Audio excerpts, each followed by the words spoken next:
Good morning, everyone. As Joy mentioned, since the inception of COVID, the California Strawberry Commission, with the support of our board of directors and our president, Rick Tomlinson, has tried to provide as much information and resources to assist our members related to COVID.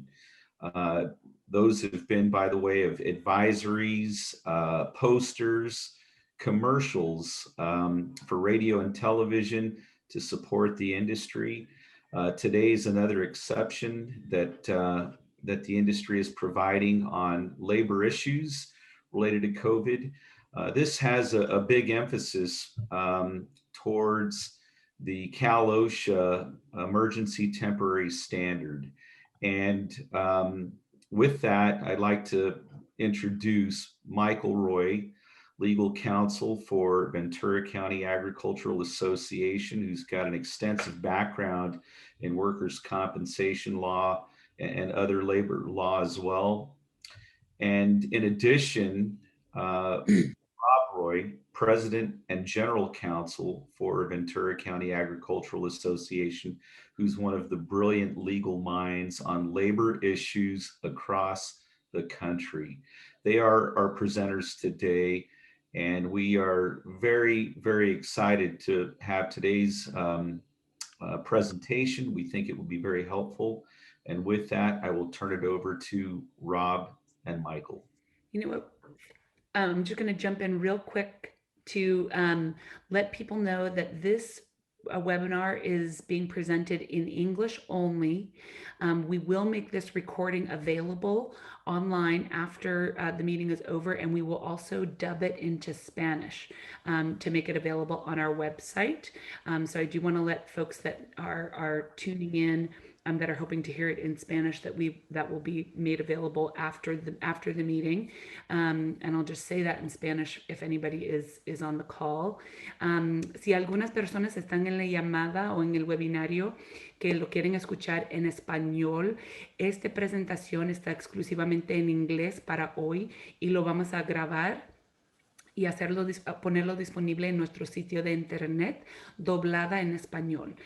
Si tiene algunas preguntas que tiene que ver con COVID y los reglamentos, puede mandar un correo electrónico a info@calstrawberry.org y con eso puede esperar noticias cuando el webinario está disponible en español. Gracias.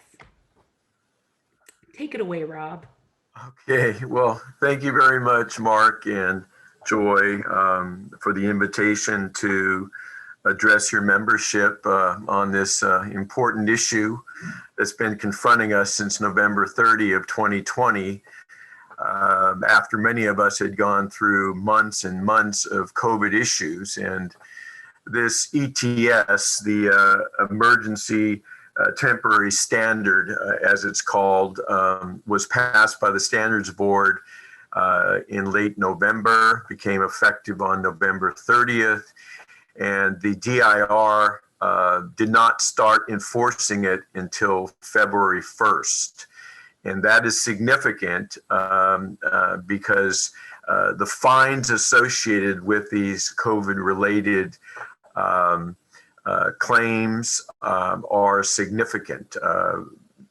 If anyone becomes actually sick and there's a violation, employees could go to the DOSH, or the DOSH will be notified by you folks. There'll be an investigation, and there'll be significant penalties that may start as high as $18,000 for serious violations where, let's say you haven't been having workers wear their mask, or no social distancing, or no barriers between the employees during the lunch periods at the break rooms. I've had cases on those very issues that we're dealing with right now. And one of the other most important issues is developing a COVID prevention plan. They call it a CPP. I think that there's a model program that's attached to this presentation or can be provided to you by the Strawberry Commission that basically sets forth all the components, all the elements of a CPP that you would need if Cal OSHA DOSH visits you and they want to see your CPP. You better be prepared to present that to them, or alternatively have an addendum to your injury and illness prevention program that covers all the elements of COVID in terms of training and safety, preventive procedures. All of that stuff would have to be part of that addendum. So the big issue after this passed, of course, was the industry getting together and trying to see if they could stop implementation of the ETS. The industry came together. There are a number of plaintiff agricultural associations throughout the state that came together and filed a lawsuit. It originally was filed in Los Angeles Superior Court, but pursuant to agreement, it was transferred to San Francisco because there was an earlier case filed by the National Retail Federation. And we felt basically that, being joined with that particular lawsuit might be beneficial, and we may not have potential inconsistent decisions from different courts. So there was a hearing on preliminary injunctions filed by both the National Retail Federation and the Agricultural Coalition. Nothing was decided at that first hearing. The judge ordered some additional briefing to be done on the issue of whether or not, if he found something, a portion of the ETS was maybe invalid, that he had the ability to cut them out of the ETS. Thereafter, there was another hearing, and at this time, the court basically took all the final arguments of the parties, and the court had also agreed to permit the plaintiffs to include in the administrative record the advisory that was issued by the staff of the Cal OSHA Standards Board that disagreed with the Standards Board and felt that the need for an ETS was unnecessary because of the existence of IPPs and all of these actions that have been taken positively to address COVID during the past 6 months. The judge agreed to include that. He was kind of astonished. Let me take that back. On the second issue, and the second issue there was, hang on a second here, folks. The second issue dealt with the initial petition of the labor workforce union and the WorkSafe group that started this whole process rolling in 9 months earlier. And the judge was astonished that that petition was not part of the record. We don't know whether or not that was intentional or not, but it appears that the final ETS pretty much followed a lot of what was contained in that employee petition. On March 9th, the court came down with a written decision. If any of you would like a copy of it, we'd be more than happy to provide it to you. This decision basically denied everything that were the legal arguments raised by the National Retail Federation and the Agricultural Coalition. The court found that there was no violations of the Administrative Procedure Act, that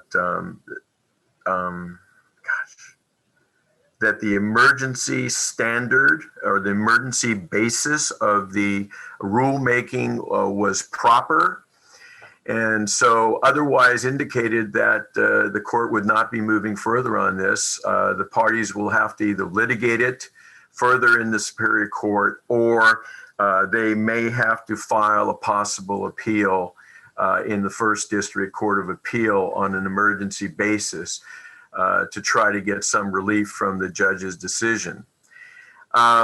One of the points that was made by the Agricultural Coalition that was unique to them was that H-2A employers had specific concerns with regard to H-2A housing and transportation requirements.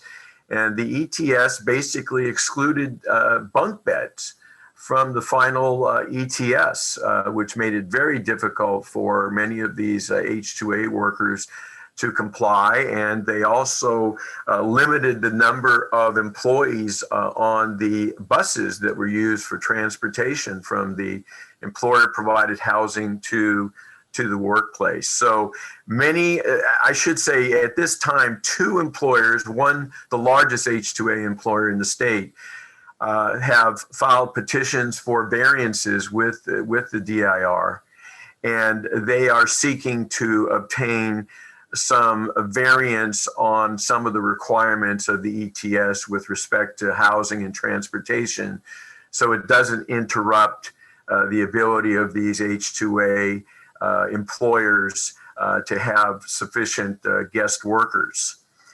As I indicated, enforcement of the ETS started on February 1, 2021. We have experienced a number of DOSH investigations. So it's really going to be determined on the individual DOSH offices that are throughout the state. There's one here in Van Nuys, I believe they're in Fresno, they're probably in Oakland. You know, they're all over the state, and their individual managers will decide whether there's going to be field enforcement. Basically, if they show up, you know, you don't have a legal obligation to let them out on the premises, but I would recommend against that because they can always go back and get a administrative subpoena or warrant, and then they're going to really rake you over the coals, so to speak, when they do come back. There's some pending litigation, legislation that is in the State Assembly and the State Senate, AB 84 Ting and SB 95 Skinner. These bills are identical and can be provided to you if you desire a copy. But the purpose of these bills is to provide 80 hours of paid sick leave for employers with 500 or more workers, including leaves of absence due to symptoms related to a COVID-19 vaccine. And it also includes recovery or some type of reaction to a COVID-19 vaccination. So they've basically extended this original government executive order of Governor Newsom. And I don't think that this bill is, well, it may be passed, and the probability is that it will be passed. It's concerning to large employers that have 500 or more, but you know, it has a long way to go in both the Senate and the Assembly, and I'm sure guys like Mark and the other legislative lobbyists are going to be working to make it better. I don't think it's going to possibly go away.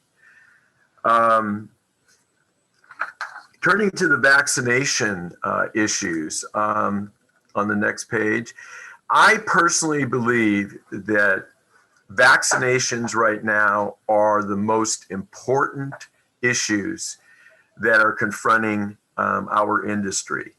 The legal issue, we may or may not get relief from the First District if the parties agree to file. But vaccinations right now are a big issue. It's sort of like you go through stages in this process. First, you have the disease, and then you have the legislation of the regulations. And now we've gotten to the point where vaccinations are being offered. There's 3 distinct vaccines in the marketplace, and they're being distributed. There's been a lot of pressure on the state to take care of farm workers. Ana Cabrera was writing a letter to the Governor Newsom on that. So our understanding is they've pretty much given a green light to farm worker COVID-19 vaccinations. Now it's a matter of availability and distribution. In this county, we've been working very closely, much like Monterey County, with a lot of the employee advocacy organizations. And we have got a program down here for mobile clinics to come to the ranches and to vaccinate workers right there in the workplace, which is very, very encouraging. And it's something that I hope that other areas of the state might follow suit. What are the legal issues regarding vaccination? Well, first of all, we know it can't be mandatory. The CDC says you can't require workers to take this vaccination. And, there's a couple of cases out there, one from Illinois where a firefighter objected to taking shots, and not of COVID, but from other potential diseases, and requested that they wanted a reasonable accommodation. And the employer had to go into an interactive process with the employee under the Title VII of the Equal Employment Opportunity Commission. And they went through the evaluations. There were 2 potential areas they might have gone. This employer decided on one, and the court agreed with him that the employee is not entitled to select the alternative that he or she wants. And in that particular case, the employee was fired, but he was fired for insubordination for refusing the order. So we'll see where that case goes. There's another case right now in New Mexico where another public employee, frontline defender, refused to get his test, his COVID test, and stated that the federal government has not required mandatory vaccinations, nor did the state of New Mexico require mandatory vaccinations. The employee was concerned that they were going to try to make it mandatory and went in for a preliminary injunction, and the court initially denied it because there was no evidence that he suffered any suspension or disciplinary action as a result of the actions of the city. So what that leads us to is the best alternative is to merely encourage employees to take the COVID vaccination.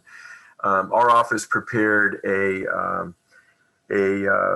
vaccination, COVID-19 vaccination policy. It was a sample policy. It was not mandatory, and it covered basically all the issues that you would encounter in a vaccination type policy. And I believe that was issued by Joy and Mark a couple of weeks ago to all the members of the Strawberry Commission. And I might say that, I have represented strawberry growers since 1977. It's been 44 years, and it's a tremendous industry, and the resilience of that industry is kind of unbelievable. And, one, it's great to have an organization like the California Strawberry Commission to be on your side. And sometimes it's hard to believe all the work that people like Joy and Mark are doing on your behalf. But I can tell you that it's considerable and it's very positive. And kudos to all of you strawberry growers that hang in there. I mean, that's all we do here is represent agricultural employers, and these laws are endless, regulations. You're having to hire new people from a staff standpoint to deal with all these regulations and testing and developing policies. So I don't know how you guys do it, but my hat's off to all of you to continue on. And I'm hopefully going to continue on for a few more years to go at least. But this is my section of the policy. My son Michael is going to take over on the remainder, dealing with all of the ETS issues. And he prepared a document, COVID employer guide, that I think we have made available to Joy and Mark. And it really is a comprehensive overview of all the laws and the ETS. And I would recommend that you should contact Joy for a copy of that, just to have that in your office. I think that if you're ever visited by the DOSH, the more stuff that you have, the better. The more documentation, the better. You know, policies regarding masks, policies on social distancing, excessive hand washing, you know, all of these go in hand with what they're going to be looking for, because they do have the ability to reduce these penalties for you. And a lot of it has to do with your good faith and how you present your information to them. You know, we see it every day where they come back with good penalties.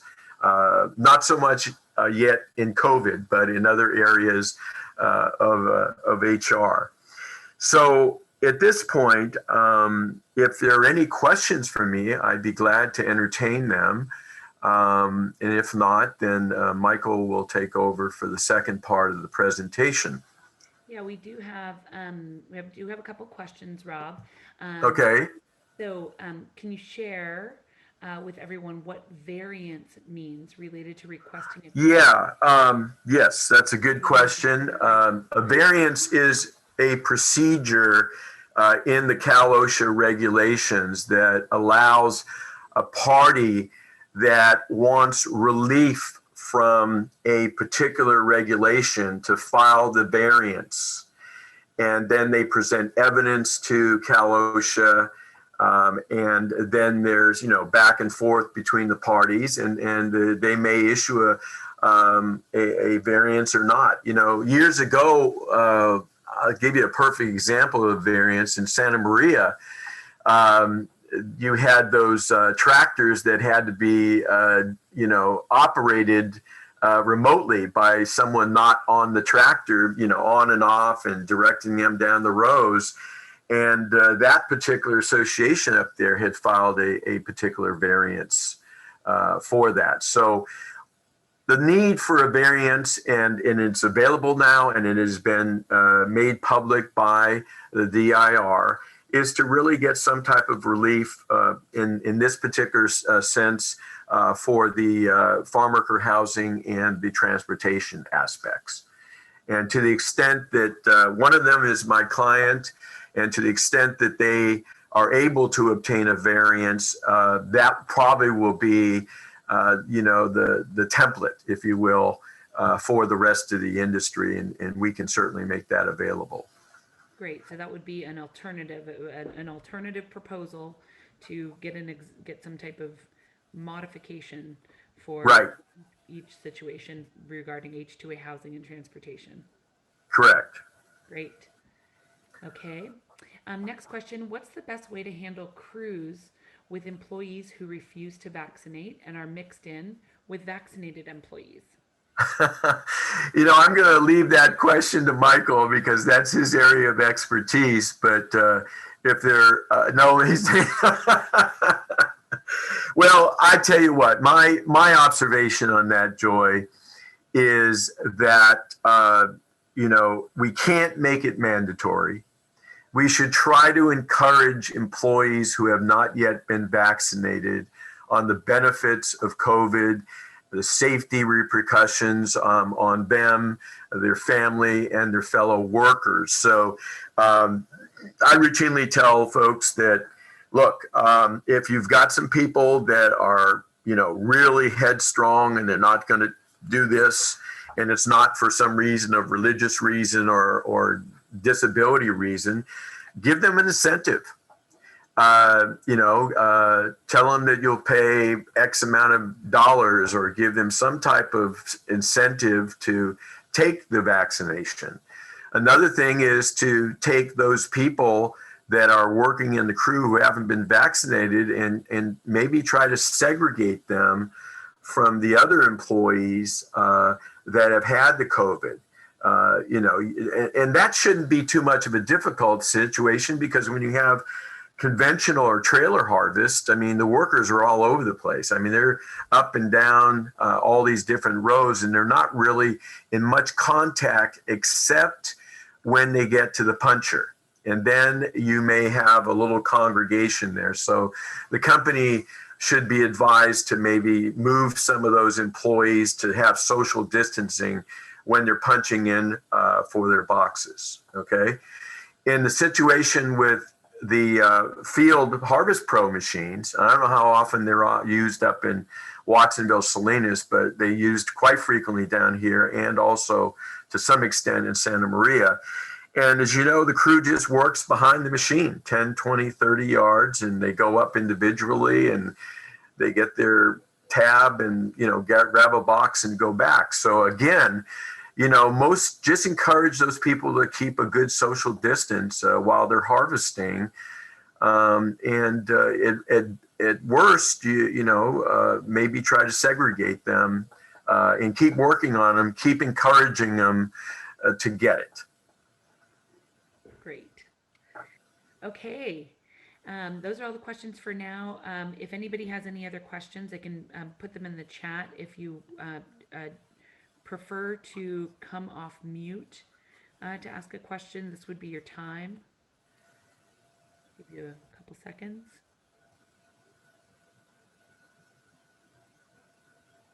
Okay. So looks like we will thank you, Rob, and we will Thank you. Pass the mic to Michael. All right. So what I'm going to be covering today is basically the vast majority of the ETS and AB 685. And first of all, I'm going to go over some preliminary stuff. The Labor Code Section 3205, which is the main part of the ETS, states that nothing in this section is intended to limit more protective or stringent state or local health department mandates or guidance. And those can vary widely by county. Some counties have more stringent procedures or more stringent requirements or minimum wage requirements. And so with that in mind, just keep that in mind to please abide by anything that is more protective or more stringent that is applicable to you locally for your business. Additionally, the recommendations I'm going to discuss pertain to COVID cases and exposures that occurred from January 1, 2021 forward, and do not take into account different rules for first responders, healthcare workers, et cetera, because a lot of those have completely different rules under these laws. And so if you are here for recommendations on those types of workers, it might not be the best program for you. This one's more tailored towards agricultural workers and agricultural employers. And regardless of the contents of this presentation, I'd recommend that you check with your attorneys before making any actions with regard to the ETS or AB 65, because they're constantly changing all the time. And as discussed, there's some pending litigation going on. And we've got that employer guide that I did create, which if it hasn't already been sent to you, we will get out to you, which I think is a very helpful resource for everyone. So with regard to the ETS and AB 685, they're going to apply to all or essentially all agricultural employers. They are only not going to apply to places of employment with one employee who does not have contact with other persons, or employees working from home, or employees covered by the aerosol transmissible diseases section of the labor code. and or employers of workers who provide direct care or testing to individuals with suspected or confirmed COVID-19, so generally healthcare workers. These laws require that employers establish, implement, and maintain an effective written COVID-19 prevention program. As my dad discussed earlier, that's very important that you have that. In the slide that's currently on there, you can see there's a link where you can find a model COVID-19 prevention program, as well as the requirements of the COVID-19 prevention program. There's two separate links. Additionally, we've included a link for FAQs regarding the ETS, which is very helpful. Just recently, the California Department of Industrial Relations and Labor and Workforce Development Agency did release a new website, which does provide some additional COVID-19 resources and information, and we included that link as well. So basically the ETS and the AB 685 are, well, mainly ETS is extremely comprehensive. The AB 685 is mainly pertaining to notice requirements, but between the two of them, they have requirements that are including but not limited to investigation, notifications, testing, implementation, record keeping, exclusion, safety, and provision of benefits. So there's a lot to cover and not a lot of time, so I'm going to go through it pretty quickly to get everything in as best as possible. So on to the next slide, please. Okay, so the first thing you're going to want to do is you're going to want to determine if a potential exposure has occurred. So if an employee is a COVID-19 case or was exposed to a COVID-19 case, or if a COVID-19 case was present on the work site, which doesn't even need to be an employee. And by work site, they mean the building, store, facility, agricultural field, or other location where a worker worked during the infectious period. It does not apply to buildings, floors, or other locations of the employer that a qualified individual did not enter. So for example, if you've got a 3-story building and there's doors between each floor, and the COVID exposure was only on the first floor, then the second and third floors of that building would not necessarily qualify as a COVID exposure, for which you would need to test people, and it would go through the outbreak requirement if that's met, et cetera. You're going to need to provide, so if there was any COVID-19 case present on the work site or exposure, et cetera, you're going to need to investigate and gather information surrounding this. You need to provide required notices to workers, subcontractors, union representatives, and your work comp insurer. So you need to give written notice of the potential COVID-19 exposure to all employees, independent contractors, employers, and employers of subcontract employees who are on the premises at the same work site as the qualifying individual. The qualifying individual is someone that was a COVID-19 case at the time or was recently exposed to a COVID-19 case. That notice needs to be provided within 1 business day, and the notice needs to be provided in a way that does not reveal any personal identifying information of the COVID-19 case.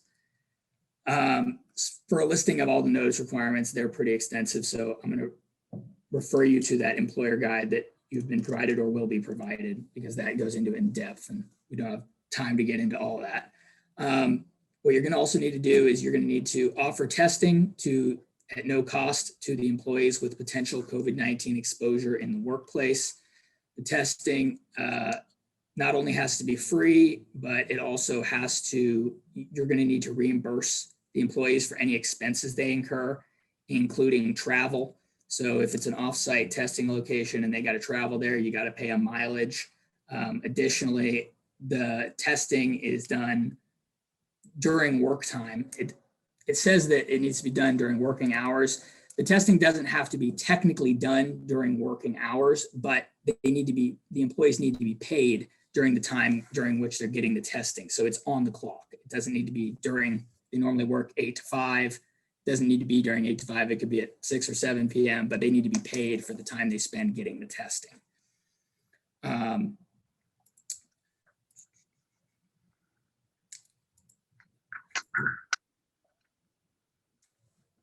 You've got to inform the affected employees for the reason of the testing and the possible consequences of a positive test. And the employees that need to be tested are those that were within 6 feet of a COVID case for a cumulative total of 15 minutes within any 24-hour period during the COVID-19 case's high-risk exposure period. So the high-risk exposure period is from 2 days before a COVID-19 case develops symptoms until 10 days after the symptoms first appeared. And for persons who never develop symptoms, it's from 2 days before until 10 days after. 2 days before their positive test was taken until 10 days after that. Until 10 days after it was taken.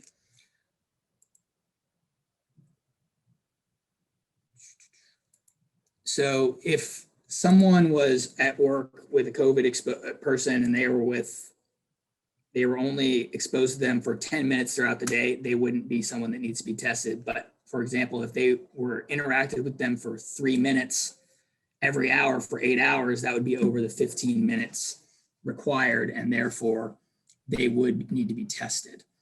And to find testing, I would recommend that you go to the California Department of Public Health, or this is if you haven't already gotten that figured out.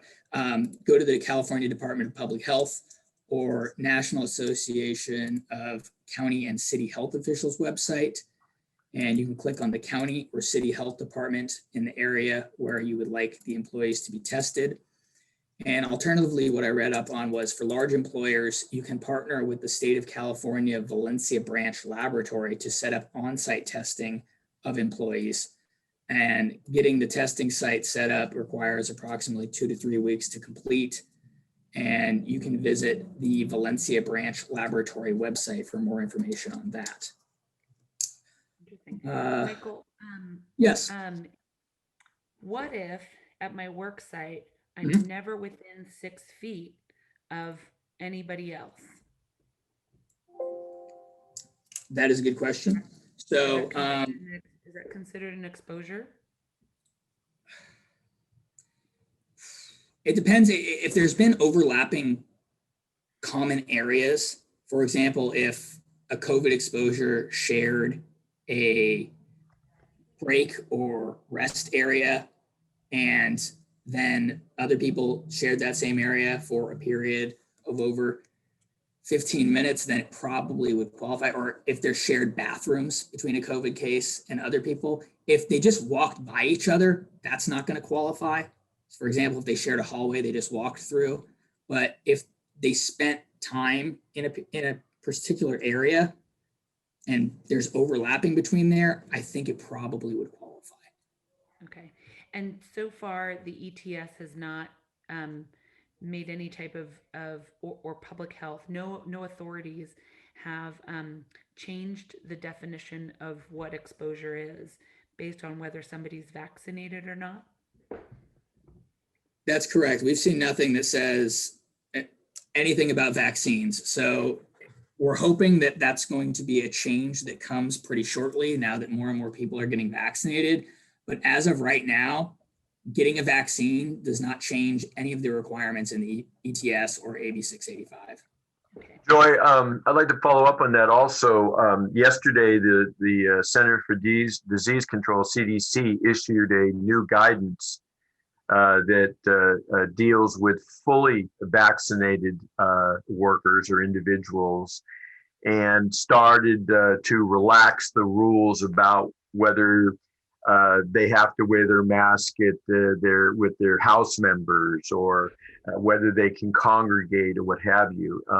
We made that available to you yesterday, so if anyone would like a copy of that, I suggest they contact you. But yeah, we keep moving the goalposts all the time, and now we're getting into a phase where fully vaccinated people may see the end of the road here. Yeah, so everybody stay tuned for future webinars, because we're doing this today, March 9th. This is where we are at today. But as we've seen in the past year, the sands shift based on the landscape. So I appreciate that. Thank you. And just to follow up to what my dad said, although the CDC released those new guidance, the ETS and AB 685 and these laws, they're not based directly on whatever the CDC says. So until and unless the CDC recommendations are incorporated as part of the law is going to, the vaccines will remain to not have any effect whatsoever on the ETS and AB 685. That's a good point.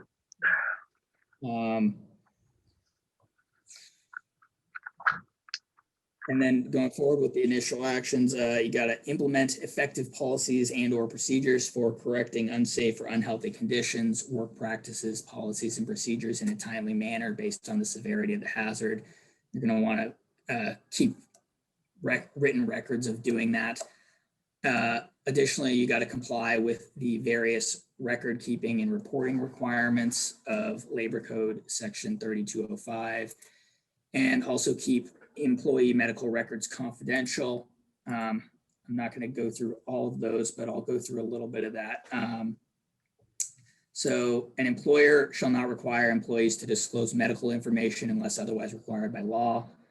And no personally identifiable employee information shall be subject to a California Public Records Act request or similar request posted on a public internet website or shared with any other state or federal agency. An exception to that is that unredacted COVID-19 cases and or medical records shall be provided, and information on COVID-19 cases and or medical records shall be provided to the local health department, California Department of Public Health, Division of Industrial Relations, and National Institute for Occupational Safety and Health, or as otherwise required by law immediately upon request. The privacy requirements also do not apply to records that do not contain individually identifiable medical information or from which individually identifiable medical information has been removed. And lastly, an employer shall maintain records of written notifications. So the notifications you send out regarding COVID exposure would be included in that for a period of at least 3 years. With regard to reporting to the local health department, it states that the employer shall report information about COVID-19 cases at the workplace to the local health department whenever required by law, and shall provide any related information requested by the local health department. Generally, the only time that you're going to need to report this information to the health department is in the instance of an outbreak, and we'll discuss that more later. If the health department does specifically request information, you'll have to provide that subject to, the private, any other requirements.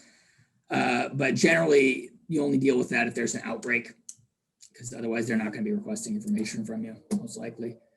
And additionally, there's a requirement to report to DOSH any COVID-19 related serious illness or death as defined under Section 330H of an employee occurring in a place of employment or in connection with any employment.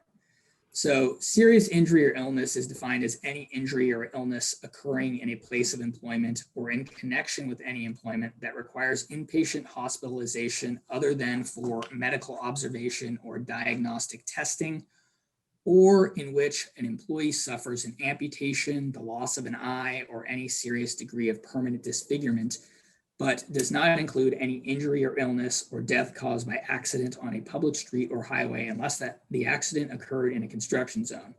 So with all that in mind, it appears that unless information is requested by DOSH, you're essentially only going to need to notify them with regard to COVID cases which require inpatient hospitalization, unless that hospitalization is just for observation or diagnostic testing, then you don't even have to report that. Or if an employee dies and the employee's death is related to COVID-19, you would need to report that. And lastly, can I jump in for a sec on the issue of a requirement to report to the local health department?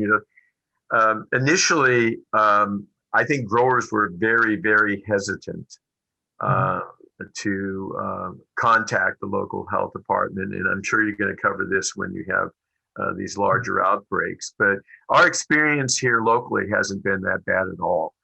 You know, they intake the information, they ask you to bring it in, and they may follow up with you and get back to you on certain issues. But the local health people have not been that difficult to deal with, number one. And one last point I'm sorry to make here, but on the prior slide, when Mike was talking about correcting unsafe and unhealthy conditions, this is critical. If you have a COVID-19 type of situation or citation with the serious designation, Labor Code Section 6432C2 requires that you are required to mitigate or correct the unhealthy condition or the hazard immediately. And and you have to document what you've done and get that back to the DOSH as part of the investigation. I'll give you an example. I had one client that got hit for their lunch area, and they did not have separate barriers between each worker. And, you know, they were tagged 18 grand for that. So these things get very expensive. So I just wanted to make those points. And I apologize for jumping in. No, that's all right. That's a very important point. Thank you. And the last thing with regard to reporting to DOSH, that's important to keep in mind that you're only required to report industrially related COVID under those. So a serious injury, illness that's also industrial related. So the employee must have caught COVID at work and or in connection with their work. Otherwise, it's not, if they caught COVID elsewhere and died and it's not related to their work at all, you don't have to report that to DOSH. But you should be able to show some information that you relied upon to state why you didn't report it and why you don't believe it's work related. So that's on that. I think we're good, ready for the next slide. We do have a question, Mike. Sure. You clarified the employer role as reporting to DOSH. Once an employee gets sick and is in the hospital or medical care or receiving medical care, does the employer does not have info to medical status.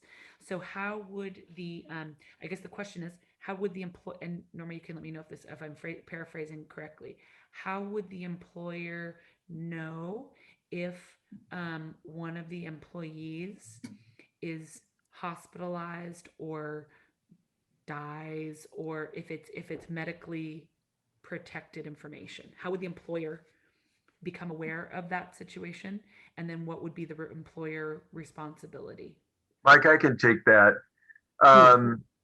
You know, that happens in a lot of cases, Joy, not only with COVID, but, you know, someone's at the hospital and you don't know why.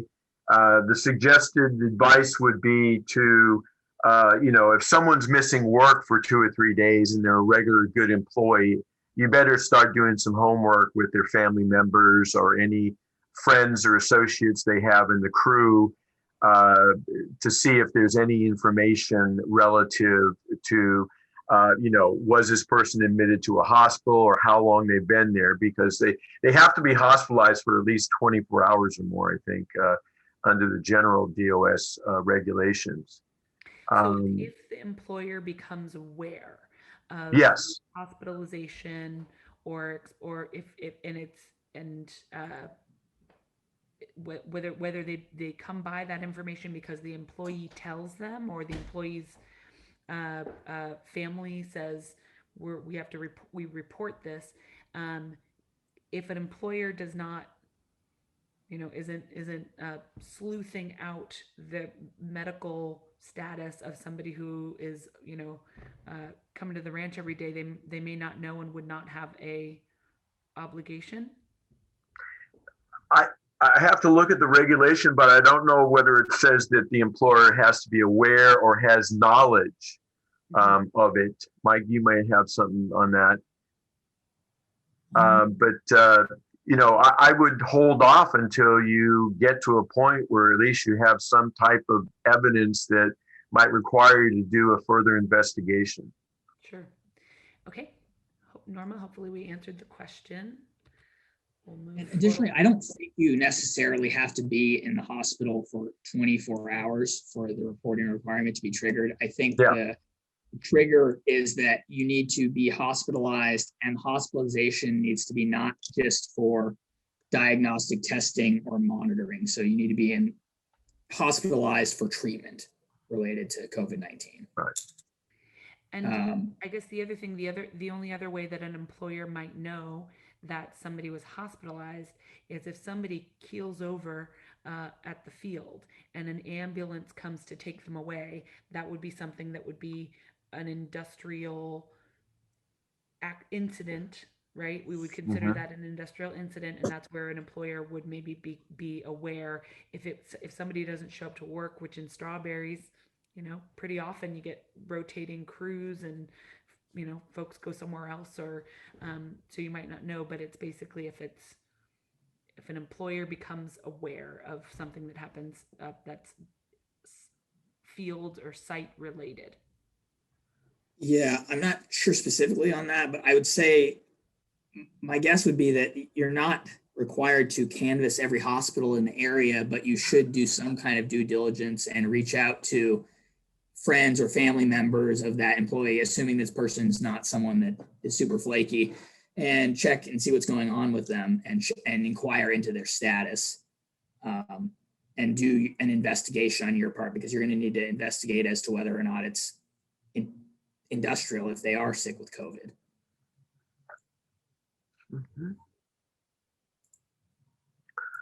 Okay. Okay, so I guess next up, we'll talk about the exclusion and return to work requirements. So under the ETS, employers must exclude from the workplace both COVID-19 cases and those employees with COVID-19 exposure as defined. So a COVID-19 case is someone that is either has a positive COVID-19 test or is subject to a COVID-19 related order to isolate issued by a local or state health official, and or has died due to COVID in the determination of the local health department or per inclusion in the COVID-19 statistics of a county. And COVID-19 exposure is defined for the ETS as being within 6 feet of a COVID-19 case for a cumulative total of 15 minutes or greater in any 24-hour period, within or overlapping with the high-risk exposure period. The high-risk exposure period, as I discussed earlier, is from 2 days before symptoms appear until 10 days after, or for people without symptoms, from 2 days before they took the positive test until 10 days after.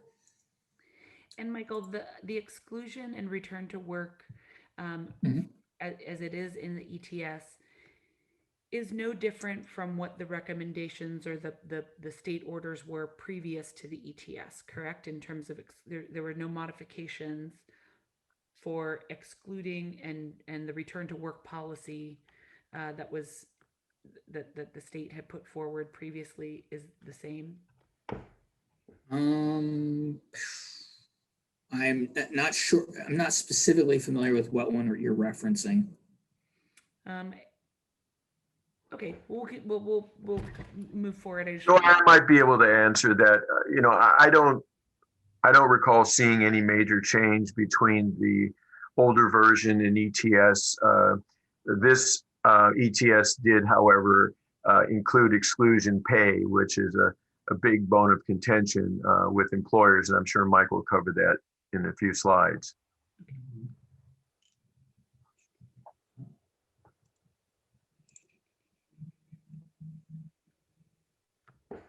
Right, and so the persons who need to be excluded are those with COVID exposure or COVID cases, and they're going to need to be excluded for that period of time. For people that develop, for COVID cases that develop symptoms, they need to have at least 24 hours must have passed since a fever of 100.4 or higher has resolved without the use of fever reducing medications. The COVID-19 symptoms have improved, and this does not necessarily mean that their COVID symptoms must have completely resolved, rather just improved. So, if they go from 9 out of 10 COVID symptoms to 5 out of 10 COVID symptoms, and they don't have a fever, and at least 10 days have passed since the COVID-19 symptoms first appeared, they are okay to go back to work. And the return to work requirements for asymptomatic COVID-19 cases, which would be employees that test positive but never developed any symptoms, you got to keep them out until at least 10 days have passed since the date that their positive specimen was collected, their first positive specimen. Additionally, there is an exception to this. So employees that have not been excluded or isolated by the local health department do not need to be excluded by the employer if you are able to temporarily reassign them to work where they don't have contact with other persons until the return to work requirements are met. So if you got an extra office you can stick them in somewhere doing some work, you can have them do that instead of excluding them from work. Or if they're on the farm, they could be doing weeding in another part of the ranch, or maintenance in a yard, or something that is removing them from the majority of Right. Right. Well, all of the crew, pretty much. You get, away from everybody. And for employees with COVID exposure, but not a COVID case, so these are people that don't have a positive test, but did have exposure, as we discussed. You need to exclude them from the workplace for 14 days after the last known COVID-19 exposure to a COVID-19 case. And despite the above, though, those employees can discontinue, this is per an executive order, despite that 14-day requirement, the employees can discontinue quarantine after day 10 from the date of last exposure, so long as there's not an applicable quarantine or isolation period recommended or ordered by a local health officer who has jurisdiction over that workplace in question, and the employee meets a couple additional requirements. So they have to wear a face covering at all times and maintain a distance of at least 6 feet from others through day 14 after last exposure. And they also need to self-monitor for COVID-19 symptoms through day 14. And if symptoms occur, they need to immediately self-isolate and contact a local health department or healthcare provider and seek testing.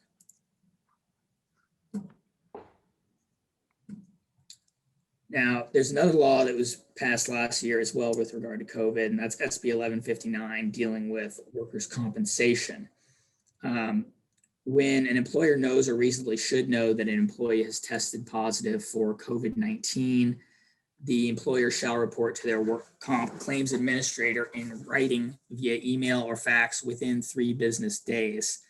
The carrier should know all of the information that needs to be provided, so you can ask them about that. They should be well aware of that, especially by now. One important thing to note is that you should not be providing any personally identifiable information regarding the employee who tested positive unless that employee asserts that the COVID-19 infection is work-related or has filed a claim form. And per SB 1159, if an employee tests positive within 14 days after their last date worked with an employer, assuming that you employ 5 or more employees, that's what this is applicable to, and there is a defined outbreak at the employer during that period, there is a rebuttable presumption that the COVID-19 infection is industrial in nature. So this outbreak definition under 1159 is slightly different than the outbreak definition I'll discuss later under ETS. The 1159 outbreak definition is 4 or more employees, or if you have 100 or more employees, it's at least 4% of the employees test positive. So that's a slightly less stringent outbreak, a little bit more inclusive. And that determination will be dealt with by your workers' compensation carrier or the third party administrator if the workers' compensation carrier is utilizing one. One thing to note about 1159 is that it also states that if an employee has paid sick leave benefits specifically available in response to COVID-19, those benefits shall be used and exhausted before any temporary disability benefits are due and payable.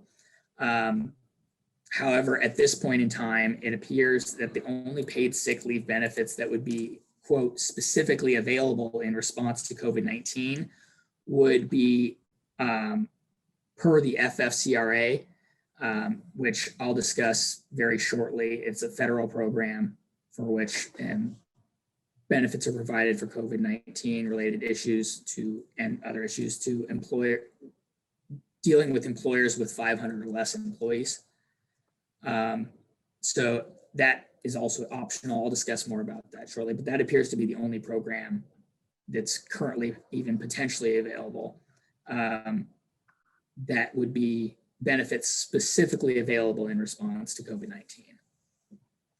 And so the different types of COVID-19 benefits, one of them is ETS exclusion pay, which is definitely a sticking point that people are not happy about, which I completely understand.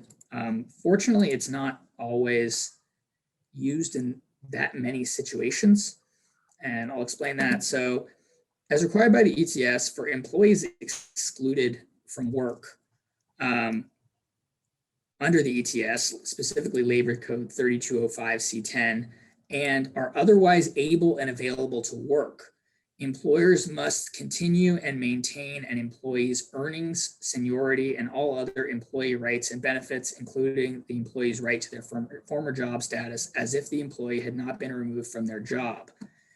It also states that employers may use employer-provided employee sick leave benefits for this purpose and consider benefit payments from public sources in determining how to maintain earnings, rights, and benefits where permitted by law and when not covered by workers' compensation. However, the requirements in this section have a couple exceptions. These requirements do not apply to any period of time during which the employee is unable to work for reasons other than protecting persons at the workplace from possible COVID-19 transmission. So this creates an interesting situation to where if you get COVID at work and you're symptomatic and you can't go to work because you're sick, you wouldn't be entitled to exclusion pay, because assuming you can't work because your symptoms are making you feel too bad to work, you wouldn't be entitled to exclusion pay because your symptoms are preventing you from working, and therefore it wouldn't be that the only reason you're not working is protecting others from work. Your symptoms would actually be preventing you from work, so you wouldn't be entitled to exclusion pay. But if you get COVID and you feel fine, then you would be entitled to exclusion pay. And additionally, these requirements do not apply where the employer demonstrates that the COVID-19 exposure is not work-related. So basically, the exclusion pay only applies if you've got industrial COVID exposure and the only reason why they're out is their exposure, not due to symptoms or any other issues. Say they've got family issues to deal with that would prevent them from working, they wouldn't be entitled to exclusion pay. It has to be that the sole reason that they're out is just protecting others. No other reason why they're not able to work.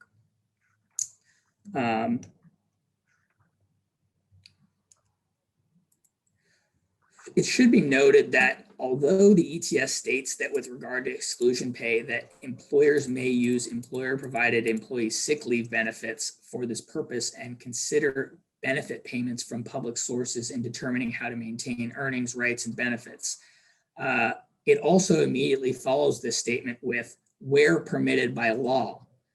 And it appears that this would not be permitted by law with regard to the sick pay, taking credit for that, and unless an employee is in agreement with using said sick pay. So originally it was thought by myself and others that it says that you can basically use employer provided sick pay, et cetera, for meeting the exclusion pay requirements. So if you owed someone exclusion pay, you can make them use their employer provided sick time. But per Labor Code section 246, an employee may determine how much paid sick leave they need to use. So basically, it would be our opinion that despite CalOSHA's apparent efforts to provide somewhat of a concession to employers to let them at least use that for the exclusion pay, it seems to conflict with the existing statute. It doesn't appear to provide employers with the ability to require employees to use available paid sick leave before the employer must provide exclusion pay to eligible employees, or to take credit for the sick leave against any exclusion pay issued. That said, it should also be noted that CalOSHA's intent with regard to allowing employers to require use of paid sick leave benefits prior to providing exclusion pay appears to be clear. And because of that, and some ambiguity on the subject, you may very well be safe in doing so, in using the sick pay. However, if you choose to do that, please be aware there is a potential you could open yourself up to some penalties, litigation, et cetera, because it does appear to conflict with that statute, which says that the employees are the ones that get to determine how the sick time is used. Yeah. There is a bit of a conflict between the ETS reg and what was I going to say? And the existing labor code 246. Exactly. Yeah. Saying that employers can use employer provided benefits for determining how to use that, but then the other labor code says employees get to decide how the sick time is used. And the ETS also says where permitted by law, and it appears not to be permitted by law because the other law says the employees get to choose.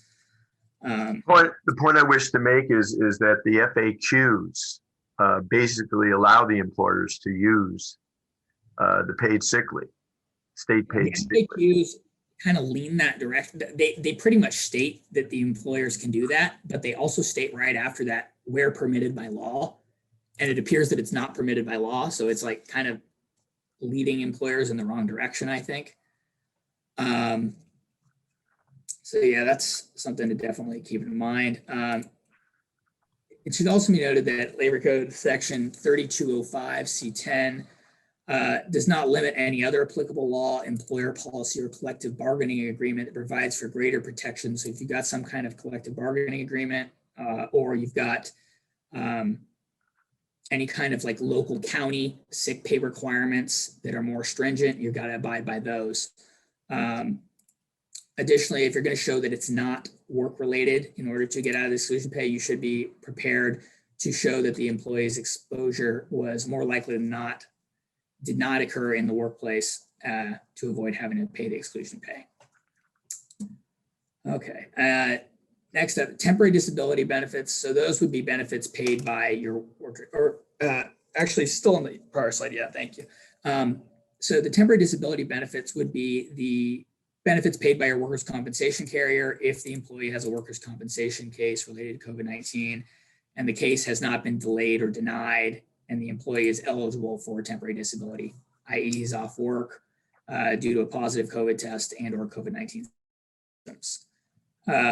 Families First Coronavirus Response Act, FFCRA, paid sick leave benefits. That's a program through the federal government in which employers with less than 500 employees provide up to 80 hours of paid sick leave to employees for COVID-19 related reasons. We generally favor employers utilizing this program because the federal government provides tax credits for participating employers. So with regard to the exclusion pay, you're just out of pocket there. Whereas if you're paying it under the FFCRA federal program, you get tax credits back, not just tax deductions, tax credits, which of course is very helpful. SDI and employment benefits. So these are benefits that can be obtained through the Employment Development Department, state disability or unemployment by employees who have paid into these funds. The employees can apply for both at once, but will not receive more than one at a time.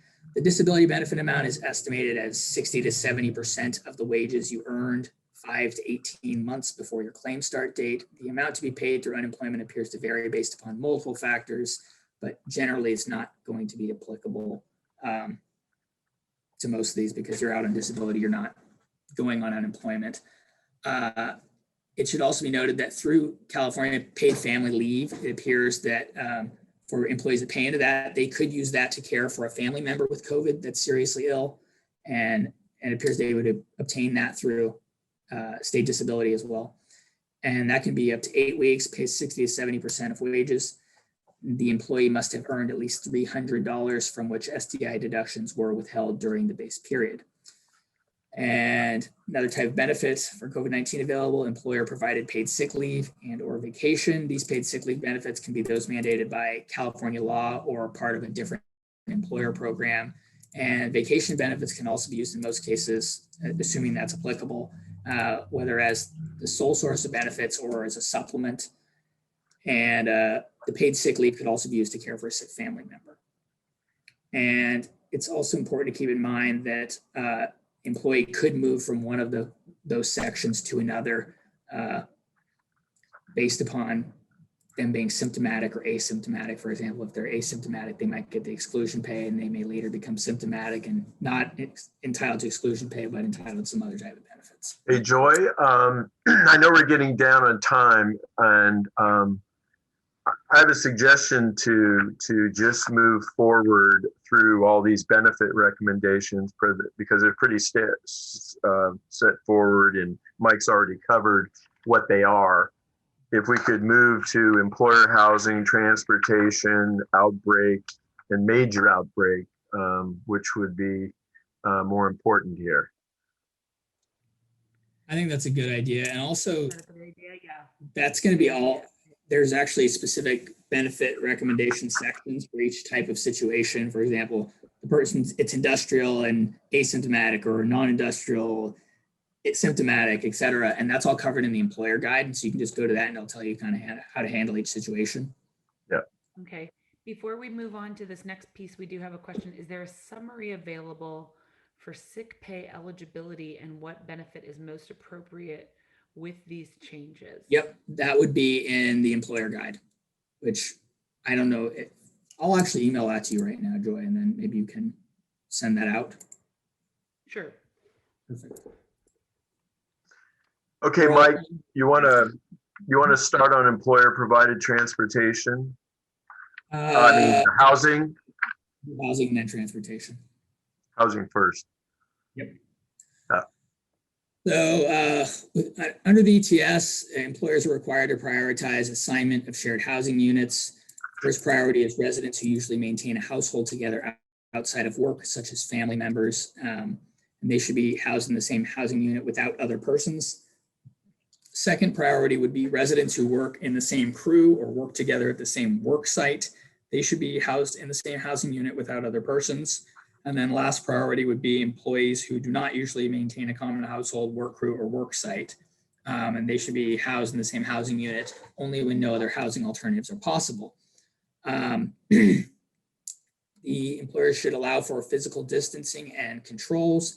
They should ensure that the premises are of sufficient size and layout to permit at least 6 feet of physical distancing between residents in housing units, common areas, and other areas of the premises.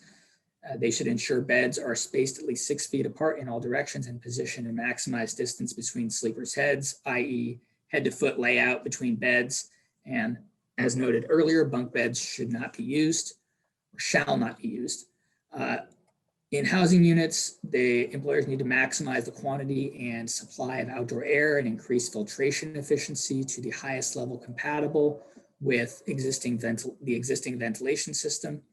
And it should be noted that employers do not have to ensure physical distancing. They need to only ensure that the premises are of sufficient size and layout to allow for it.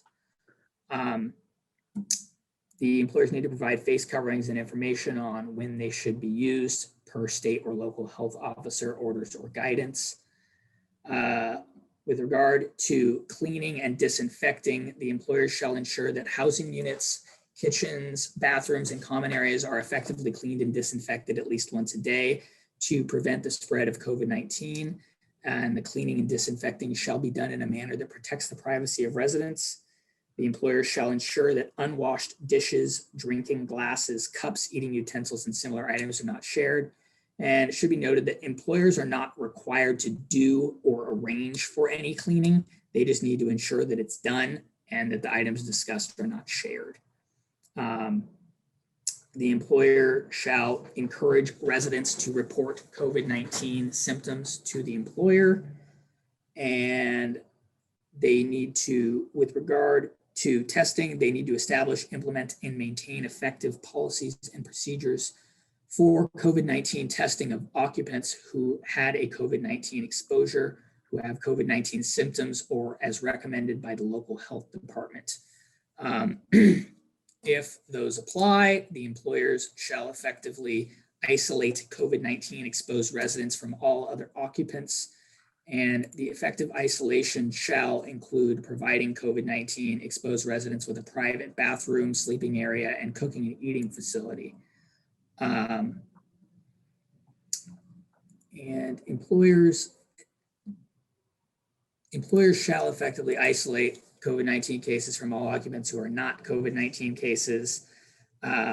Effective isolation should include housing COVID-19 cases only with other COVID-19 cases, and providing COVID-19 case occupants with a sleeping area, bathroom, and cooking and eating area that is not shared by non-COVID-19 case occupants. One thing to note, though, is that they don't need to, I thought I put a note on that. It was something along the lines that if the original premises that they had didn't have some kind of cooking area, for example, you got them in hotel rooms, you don't need to then provide that person, the COVID-19 exposure or case, with a cooking area if they didn't have a cooking area in their normal premises. And the employer shall end isolation in accordance with return to work criteria discussed, or any applicable local or state health orders if they're more applicable or more stringent and applicable. One exception to all of the above requirements discussed on employer-related housing is they don't apply to occupants who maintained a household together prior to residing in employer-provided housing, such as family members with no other persons outside the household are present. So if you got husband and wife that are, lived together before working for you, and now they're coming and living in the employer-provided housing, it's just two-person premises. None of these things really apply to them because they already were part of a household previous to working there. And as discussed, the employers who provide the housing may seek a variance from some of these changes from the DIR. Right. For employer-provided transportation, the employers must prioritize it pretty much similar to the housing. Employees residing in the same housing unit should be transported in the same vehicle. Second priority would be working in the same crew or work site. And last priority would be employees who do not share the same household, work crew, or work site, and only if no other transportation alternatives are possible. With regard to physical distancing and face coverings, while waiting for transportation, all employees shall be separated from all other persons by at least 6 feet, except where an employer can demonstrate that 6 feet of separation is not possible, and except for a momentary exposure while persons are in movement. The physical distancing and face covering requirements of subsection 3205 C6 and C7 are followed for employees waiting for transportation. That's necessary. And when it's not possible to maintain a distance of at least 6 feet, the individual shall be as far apart as possible. The vehicle operator and any passengers need to be separated by at least 3 feet in all directions during operation of the vehicle, regardless of the vehicle's normal capacity. Employers shall provide face coverings and ensure they are worn by employees over the nose and mouth when inside the vehicle, when outdoors and less than 6 feet away from another person, and where required by orders from the CDPH or local health department. Employers shall also ensure that face coverings are clean and undamaged. Exceptions to the face covering requirement would be employees who cannot wear face coverings due to a medical or mental health condition or disability, or who are hearing impaired or communicating with a hearing impaired person, and employees whom are alone. Employees exempted from wearing face coverings due to a medical condition, mental health condition, or disability shall wear an effective non-restrictive alternative, such as a face shield with a drape on the bottom, if their condition or disability permits it. With regard to screening, the employers shall develop, implement, and maintain effective procedures for screening and excluding drivers and riders with COVID-19 symptoms prior to boarding shared transportation. With regard, there are also cleaning and disinfecting requirements. All of the high contact surfaces, such as door handles, seatbelt buckles, armrests, etc., used by passengers need to be cleaned and disinfected before each trip. All high contact surfaces used by drivers, such as the steering wheel, armrests, seatbelt buckles, door handles, and shifters, shall be cleaned and disinfected between different drivers. And the employers shall provide sanitizing materials and ensure that they are kept in adequate supply. There are ventilation requirements in that the employer shall ensure that the vehicle windows are kept open and the ventilation system set to maximize outdoor air and not set to recirculate air. The windows don't have to be kept open, however, if one or more of the following conditions exists. The vehicle has functioning air conditioning and the outside temperature is greater than 90 degrees Fahrenheit. The vehicle has functioning heating and the outside temperature is less than 60 degrees Fahrenheit. Protection is needed from other weather conditions such as rain or snow, or the vehicle has a cabin air filter and the US EPA air quality index for any pollutant is greater than 100. Employers also need to provide hand sanitizer in each vehicle and ensure that all drivers and riders sanitize their hands before entering and exiting the vehicle. The hand sanitizers cannot be with methyl alcohol, which is prohibited. And again, like in the employer provided housing, under employer provided transportation, none of the above requirements apply if the driver and all passengers are from the same household outside of work, such as family members. Additionally, like also discussed, the employers who provide transportation may apply to the Department of Industrial Relations for a variance from these requirements.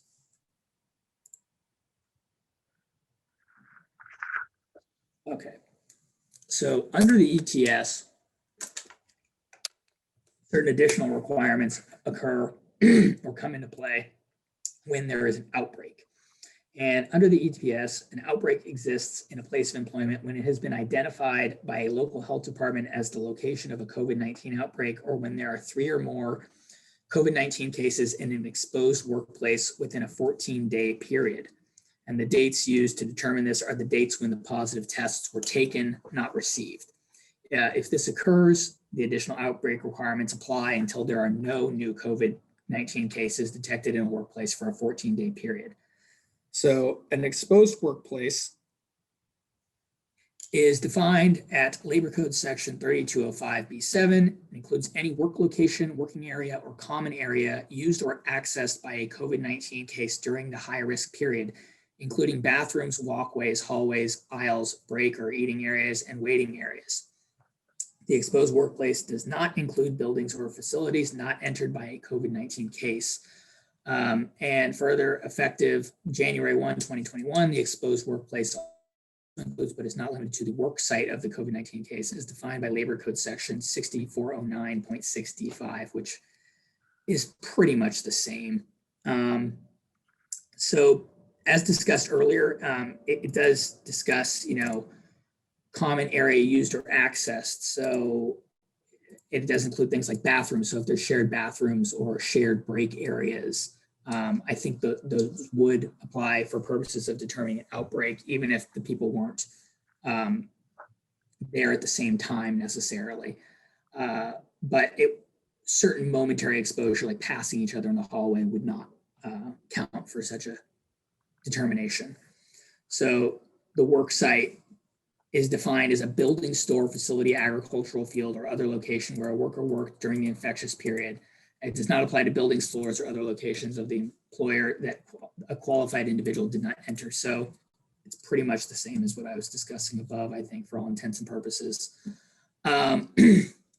So for purposes of determining whether an outbreak has occurred, there must be 3 COVID-19 cases, all of whom worked in, used, or accessed the same work location, working area, common area, or work site used or access in a 14-day period. So if one of the 3 cases was in a different work location, so you've got 2 in one work location and 1 in another work location, all part of the same employer, but there's no overlap, you wouldn't have an outbreak, even though you have 3 or more cases. There has to be some overlap with all of them. And as discussed, areas of COVID-19 case passed through en route to a work area and did not stop or stop momentarily while wearing a face covering are not considered in determining an area of exposed workplace.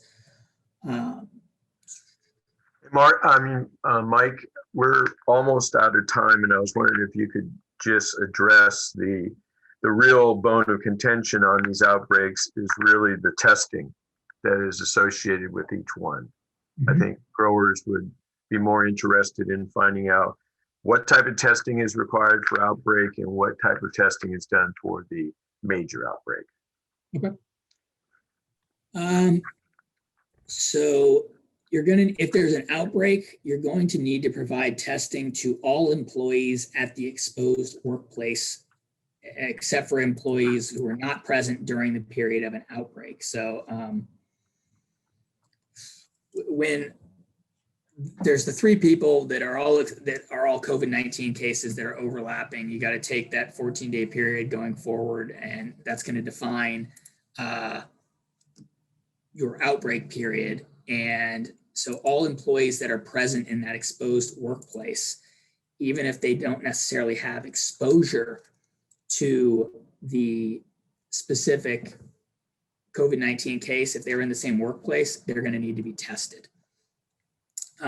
And that's going to need to be provided at no cost to the employees during the employees' working hours. After that, they're going to need to be attested again 1 week later. And those with COVID exposure to the COVID cases are going to need to be excluded for the requisite time period.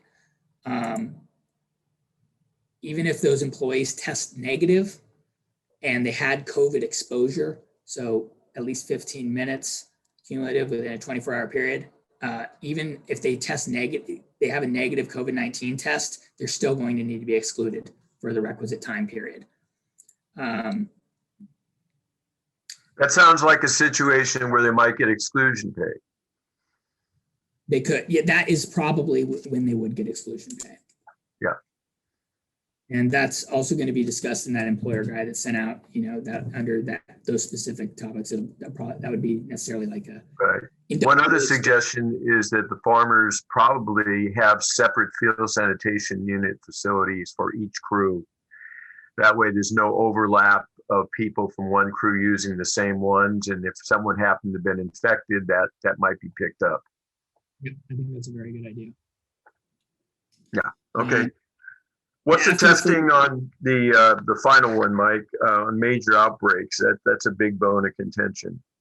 Sure. There's a little more on the regular outbreaks also. After the first 2 COVID-19 tests discussed above, so the initial and the ones 1 week later, the employers shall provide continuous COVID-19 testing of employees who remain at the work site at least once per week or more frequently if recommended by the local health department until there are no new COVID cases detected in a workplace for a 14-day period. So once the outbreak happens, you got to continue testing them once every week until there's no new cases for the 14-day period. And they'll also need to provide additional testing if deemed necessary by the Division of Industrial Relations through the issuance of the order to take special action in accordance with Title 8, Section 332.3. All right, so major outbreaks. So the major outbreak, that's going to occur if there are 20 or more COVID-19 cases in an exposed workplace, which would include a farm field, within a 30-day period. And that shall apply until there are no new COVID cases detected in a workplace for a 14-day period. From our perspective, excuse me, Mike, from our perspective, a farm field, that could be a large block, that could be a ranch. And so we're not going off the deep end here. If it's limited to one crew in a specific area of a block and they have their own sanitation, we're going to be looking at those folks. Agreed. So it's going to be kind of individualized. It's going to depend on the size of the field, the distance that certain crews are separated from one another, any different types of barriers separating them. Like you said, if they're sharing field sanitation units, all of those things would be taken under consideration in determining whether something would be considered an outbreak or major outbreak. And if there is a major outbreak, the employers shall provide twice a week COVID-19 testing or more frequently if recommended by the local health department to all employees present at the exposed workplace during the relevant 30-day period and remain at the workplace. So instead of once a week, it's twice weekly. And this is a time when if you're going to be excluding people or you have actual COVID testing and you're under 500, that our recommendation is to rely upon the extended FFCRA 80 hours of paid sick leave as much as you possibly can. We don't know whether or not Congress is going to extend that again. It remains to be seen if they do another stimulus type bill for individuals. Rob, yes. as I'm looking at the bill, it looks like it will be extended. So I'll forward that over to you. Really? Thank you. Which bill are we talking about? The one that was passed in December that gave the extension to March 31st? No, that's March 31st. The one I'm talking about is the one that is right now being vetted in the House. Yeah, but that's for 500 or more, right? The American Rescue bill. Okay, but I believe that that only applies to 500 or more. 500 or less. Yeah. Okay. So that is like the FFCRA. It is like that, but again, what Mark is referring to the two state bills, okay, that haven't yet been vetted, that they would extend paid sick leave benefits on a state level. State bills or a federal bill? It's the two federal bills. The federal. Yes, So it's extending the FFCRA, right? Yes. Okay. Beyond March 31st? Beyond March 31st. Okay. But as we are today, it's set to expire after March 30th. Right. Correct. That's correct. So just to try and package that for those that are on the call, especially, you can voluntarily at this point opt in to a tax credit program that will essentially you'll be benefited for volunteering to sign up through the end of March. That will you'll get the tax credit if you volunteer to offer a COVID sick pay, and that's what the California regulation, the emergency regulation, has provided that's in different ways mandatory. So it's in everybody's best interest to volunteer for and sign up for that program. Is that a good way of phrasing that? Yes. Also, just make sure, check with your accountant to confirm that you are eligible for the tax benefits before participating. But assuming that you are, yes, I would recommend participating in that program, because it's either one program where you don't get tax credits or one program where you do get tax credits. Joy, there was a CDC, there was an IRS guidance that was issued, I think, back in November, where they're answering questions on this issue, making sure that employers understood that there is a total tax credit for the FFCRA paid sick leave. And I think it might also apply to the employer's portion of the Medicare tax. But again, as Mike indicated, check it out with your accountant. Yeah, we're not tax attorneys. Yeah. Well, Rob, I know I want to be able to give you the escape hatch, because I know you have a place to be right now. I can and- stay around another 10 minutes or so. Okay. And then Mike, was that a good wrap up? Were we Yeah, I think so. able to cover it all? For everybody who's on the call, whether you have questions or whether you're not exactly sure how to formulate questions after this point, I think we've done a really good job of, trying to blast you with the fire hose of all the regulations that have come out. We want to be able to help growers figure out how to implement this in the most practical sense possible. So if you have questions about what is the strictest policy that I have to adhere to, let us know. Contact us at the Strawberry Commission.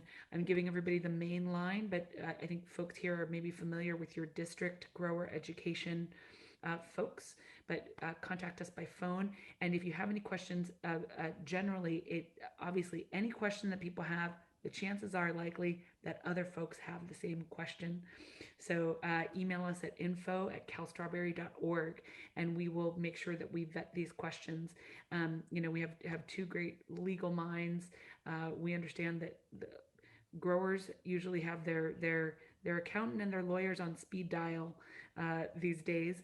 So we have the opportunity to have our two labor attorneys, give us some more nuance, and especially as folks deal with really complex scenarios out there. So all your questions are welcome. If we open it, I'll open it up to folks to ask some of those. Right now we've reached our time, but for those that can stay on and have any questions, we'll have another couple minutes.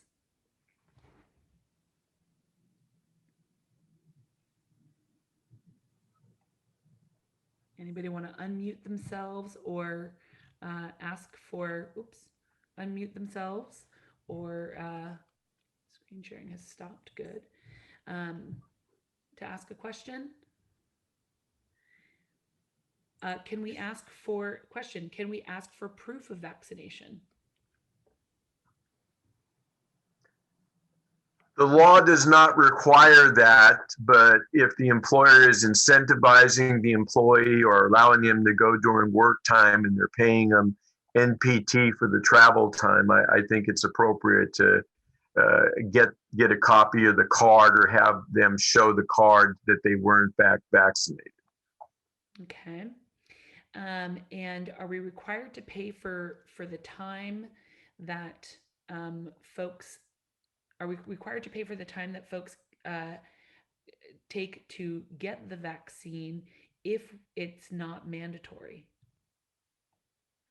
Well, it depends. If they want to take it and you release them during work time, you're going to be obligated to cover their transportation cost and mileage. If they do it otherwise outside of work, then it's on them. But the employer still could have some type of incentivization type of program for all workers that get the COVID vaccine. Gotcha. There's an interesting question here. Can employers, if employees do not provide proof, can employers refuse to employ them? So basically, can employers and can companies create a policy of only hiring people who are vaccinated?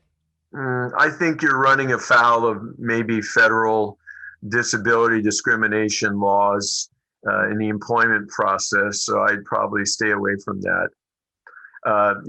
We haven't received anything real current from the EEOC, and I saw a report a few weeks ago from the Congressional Reporting Service basically outlining all the issues we have in our sample policy, but recommending to Congress that they need to act and to pass a law, whether they're going to require these things or not.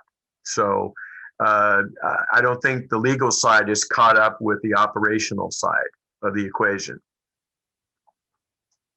Sure. That's usually how it goes, isn't it? Yeah. Okay. Any other questions? in the chat, or anybody want to unmute?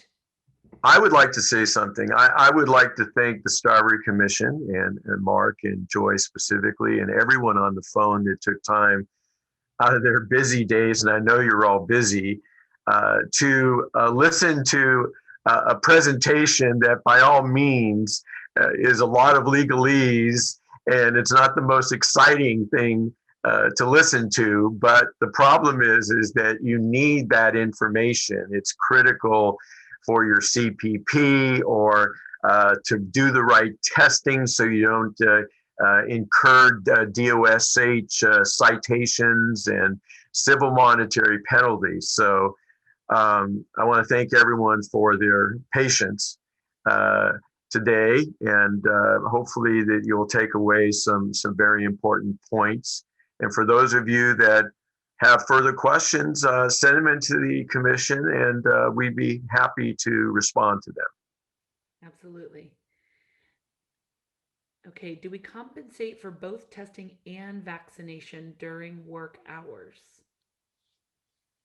Yes.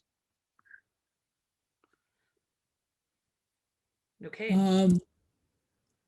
Well, testing definitely. Vaccination, you got to compensate them. I mean, if you're not requiring them to do it. They said it's during working hours. So you're going to compensate them for the time to go there and back plus mileage if they're going during working hours. That was the question. Okay.